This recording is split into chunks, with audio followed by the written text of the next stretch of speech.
Welcome to our channel. यार अगर मुर्गी छूट गई भाग गई तो? वलीद ने सवाल पूछा। सब हंसने लगे। यार तो कोई ऐसी मुर्गी लेना जिसे दौड़ना पसंद ना हो, हर वक्त बस बिस्तर पर बैठकर खा पी के बेड तोड़ती रहती हो। और हमने जवाब दिया, अरे चलो वापस, कितनी देर हो गई है। हादी चलो यार फेंको इस किताब को, इस पानी में क्या फजूल बकवास लिखी है। इसमें राइटर ने काले जादू का कौन सा ज़माना रहा है। ये तो साइंस का दौर है, लोगों को बेवकूफ़ बनाते हैं माल बटोरने और किताब की ज़्यादा सेल के लिए। वलीद ने हादी से कहा और खुद बाइक की तरफ बढ़ गया। हादी ने किताब उठाकर करीब बने गंदे पानी के जोहड़ में फेंकी और वापस मुड़ गया। वैसे अरहम, तुम्हारा क्या ख्याल है, ये किताब किसकी हो सकती है? वलीद ने सोचते हुए पूछा। मुझे लगता है ये किताब उस लड़की के बैग से गिरी है जिसका पर्स हमने छीना था। और यार वो 200 रुपये हैं, वही रह गए। हमारी आज की मेहनत और हक हलाल की कमाई भी लुट गई। अरहम ने जेब में हाथ डालते हुए कहा। और तीनों ने एक ज़ोरदार कहकहा लगाया। हादी, जो अमल इस किताब में लिखा था कितना अजीब था। एक जिंदा मुर्गी के साथ इतना जुल्म, यार उसे कितनी तकलीफ़ होती होगी। वलीद ने हादी से कुछ सोचते हुए पूछा। वलीद, काला इल्म नाम ही जुल्म और बेहिसी का है। जितना इंसान बेहिस और जालिम होगा वो इतना बड़ा जादूगर होगा।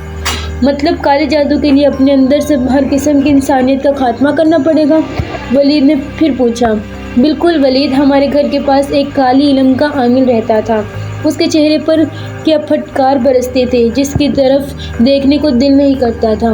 वो लोगों से पैसे लेकर उनके काम करता, जैसे मियाँ बीवी में तलाक, तंदुरुस्त इंसान जो मरीज़ बना देता, रिश्ते बंद करवा देता, यहाँ तक कि मौत के मुँह में भी इंसान को पहुँचा देता था। और खुद वो 50-60 साल का था, मगर बीवी उसके 16-17 वर्ष की बहुत खूबसूरत थी। एक बार इस लड़की के घर वाले इसके पीछे आए, तब सबको पता चला कि ये लड़की को घर से भगा कर लाया है।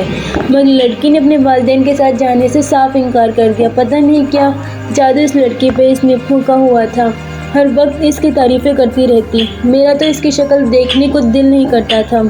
हादी ने वलीद को जवाब दिया। क्या बात है वलीद, कहीं तुम्हें भी इस काला जादू में इंटरेस्ट तो पैदा नहीं हो गया, जितनी तफसील से हादी से पूछ रहे हो? अरहम ने वलीद को झंझोड़ते हुए कहा। अरे नहीं यार, ये भी एक इल्म ही है, बस इसके बारे में थोड़ा जानने की कोशिश कर रहा था, वलीद ने जवाब दिया। हादी, पीछे देखो, इस बैग मदरसे क्या तुम्हें नज़र आ रहा है? अरहम ने एकदम खौफ से जर्द होते चेहरे के साथ हादी को कूहनी मारते हुए कहा। वो तीनों की नज़रें बैक मिरर पर जम गई। वो शैतानी किताब बर्क रफ्तारी से उड़ती हुई इनके पीछे आ रही थी।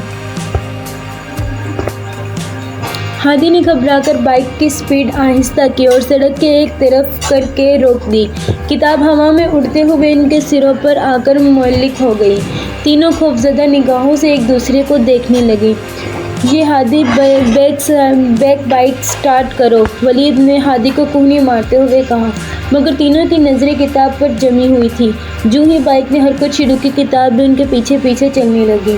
ये क्या भला है हादी, ये किताब उड़ कैसे रही है? क्या इसके अंदर कोई सिस्टम फिट किया गया है जिसकी वजह से ये मूव कर रही है? वलीद ने किताब की तरफ देखकर परेशानी से कहा। वलीद, मुझे लगता है ये कोई असल में जादुई किताब है। चूँकि हमने इसे खोल लिया है इसलिए इसे हमारे चेहरे याद हो गए हैं, हादी ने खौफ से कहा। हादी, मेरा ख्याल है कि हम तीनों को जल्द से जल्द अलग अलग हो जाना चाहिए, फिर ये किताब कंफ्यूज हो जाएगी कि किसके पीछे जाना है। इस तरह शायद इसे बला से जान छूट जाए। ये तो पुलिस की तरह पीछे भी पड़ गई है, अरहम ने मशवरा दिया। ये भी हो सकता है, मैं बाइक रोकता हूँ, हम सब अलग अलग हो जाएंगे। और घर के नज़दीक पहुँचकर तीनों अलग अलग रास्तों से घरों को चल दिए। किताब अब किसी के साथ भी नहीं थी। तीनों ने शुक्र किया कि इस मनहूस किताब से जान छूटी, वरना वो तो हाथ धर कर इनके पीछे पड़ गई थी। तीनों में से किसी को अभी तक अपनी आंखों पर यकीन नहीं आया कि ऐसा भी हो सकता है, एक बेजान शे कैसे हरकत कर सकती है। हादी को रात लेटे हुए फिर इससे उड़ने वाली किताब की याद आ गई। इसने अरहम और वलीद को कॉल करके पूछा कि क्या वो इनके पीछे तो नहीं आई। इन दोनों की नफ़ी में जवाब से हादी को इत्मीनान हो गया कि इस शैतानी किताब से जान छूट गई है।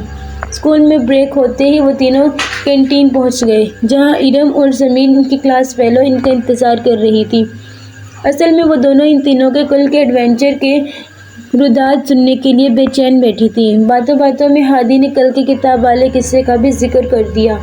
ارم اور سمین کا یہ عجیب و غریب بات سن کر ہنس ہنس کر برا حال ہو گیا۔ بات سنو، اصل میں تم کتاب کو ہاتھ نہیں لگاتے، اس لیے وہ کتاب ہاتھ دھو کر تمہارے پیچھے لگ گئی تاکہ تمہیں سبق سکھا سکے کہ کتابیں نہ پڑھنے کا نتیجہ کیا ہوتا ہے۔ ارم نے تینوں کا مذاق اڑاتے ہوئے کہا، ہادی سچ کہہ رہے ہو، تم سب جاگ رہے تھے، کہیں خواب میں تو سب نہیں دیکھا تھا؟ سمین کو ابھی بھی ان کی باتوں پر یقین نہیں آ رہا تھا کہ کتاب خود ہی اڑ کر ان کا پیچھا کر رہی تھی۔ یار ہم سچ کہہ رہے ہیں، حد ہے، ہم تینوں نے اپنی آنکھوں سے دیکھا تھا۔ ہادی تم ذرا اس کتاب کا نام لے کر آواز دو، مجھے یقین ہے وہ فوراً حاضر ہو جائے گی۔ ولید نے سمین اور ارم کو یقین دلانے کے لیے ہادی سے کہا، یہاں نہیں، چلو بھائی کسی ویران جگہ پر چلتے ہیں، ہو سکتا ہے وہ اتنے لوگوں کے ہجوم سے ڈر کر ادھر کا رخ ہی نہ کریں۔ ارم نے خیال پیش کیا، چلو ڈن، چھٹی کے بعد کسی ویران جگہ چلیں گے اور ہادی تم وہاں ہمیں وہ اڑنے والی کتاب دکھاؤ گے، اور اگر کتاب نہ آئی تو تم تینوں کو سزا ملے گی، اور وہ سزا یہ ہوگی کہ ہمیں پیزا کھلانا پڑے گا۔ سمین نے مسکراتے ہوئے کہا، اوکے ڈن، تو پھر چھٹی کے وقت ملتے ہیں، ہادی نے کرسی سے اٹھتے ہوئے کہا۔